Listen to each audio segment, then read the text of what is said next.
Thank you, Madam Chair. Director Inglis, it's a pleasure to see you again. And Assistant Director Vorndran and Executive Director Wales, thank you for being here today to share your insights on the threats of ransomware that it poses to our security. I would also like to wish CISA a happy 3rd birthday. Director Inglis, I would offer you this question, and then I would like a follow-up from Mr. Vorndran.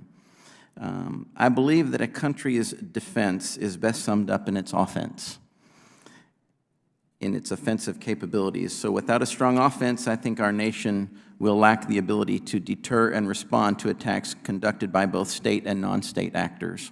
Can you briefly highlight what capabilities are at the government's disposal to properly respond and eliminate those threats? And if you believe that you cannot discuss those capabilities to the extent you'd like to in this hearing, would you be willing to come back and hold a classified hearing to help my colleagues and I better understand those capabilities?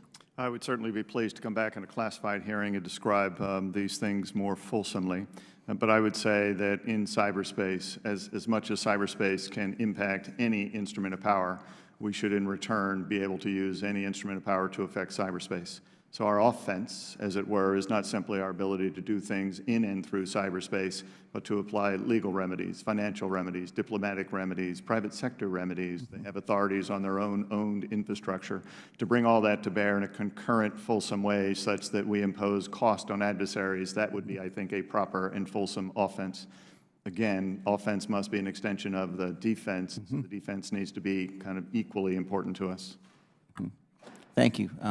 Mr. Vorndran, could you comment on that too, please? Of course, sir. I'm going to take your question a little bit of a different direction, but still get to the point. When we talk offense, I understand what you're saying, but I think a lot of times in this discussion, we miss sometimes how big of a role investigation plays in helping provide net defense, making sure that our victim entities in this country are in good shape. And, you know, for every one victim, there's usually a dozen or 100 more being affected by the same malware strain. You know, in a recent critical infrastructure compromise, we're able to get agents out to the scene immediately and identify a zero-day vulnerability. We immediately pivoted using our investigative tools. We found other 0 days in critical infrastructure, worked with CIS, and were able to patch all of those when the patch became available. Those other critical infrastructure companies never would have known they were potentially vulnerable victims. We had a situation with a hospital recently where we were able to get to a hospital within hours and share indicators of compromise that allowed them to eradicate a adversary from their network in real time. So I appreciate the question about offense. I would want to be part of that classified briefing with Director Inglis, but I think it's really important. There's a hybrid space in here between true defense and true offense that our field deployed force is filling extremely well on a day in and day out basis. Well, thank you.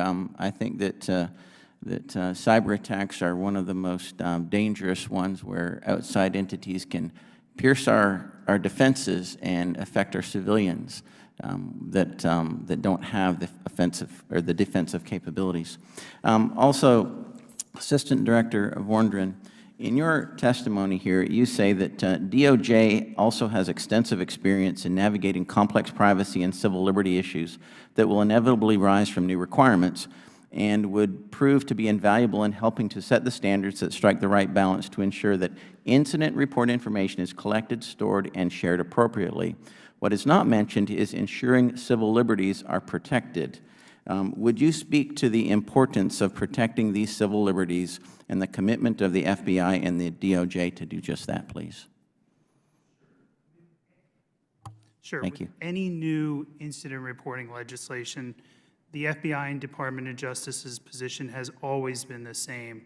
We want full and immediate access to any data that's reported to the U.S. government because we are a decentralized organization and we can get people on site almost immediately.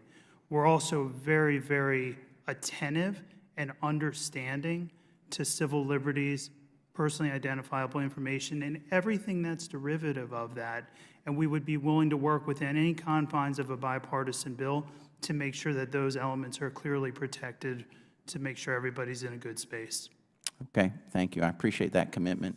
And I've got just a few seconds left for Director Wales. Director Easterly recently had the opportunity to discuss how the federal government's hiring process has hindered CISA's ability to recruit the workforce it needs to safeguard our nation's important entities. She highlighted how the federal government has 20 steps to hiring someone, and the process takes about 200 days. In comparison, the private sector's hiring process typically takes about 60 days.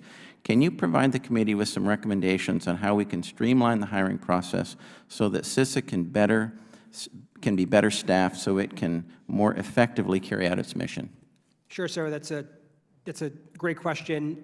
This is an area that is of intense focus for our entire agency right now. We have worked over the past year to reduce the time by about 15%. I think it went from about 240 down to 200 days on average to hire a person, but that's still obviously too long. We're looking at an end-to-end review to understand what do we have the ability internally to change, how can we streamline it without any requirements for new legislation, but we're happy to come back to you and talk about what we've identified and if there are additional tools that we need in order to streamline it further than we can do internally. Thank you very much, and I yield back, Madam Chair.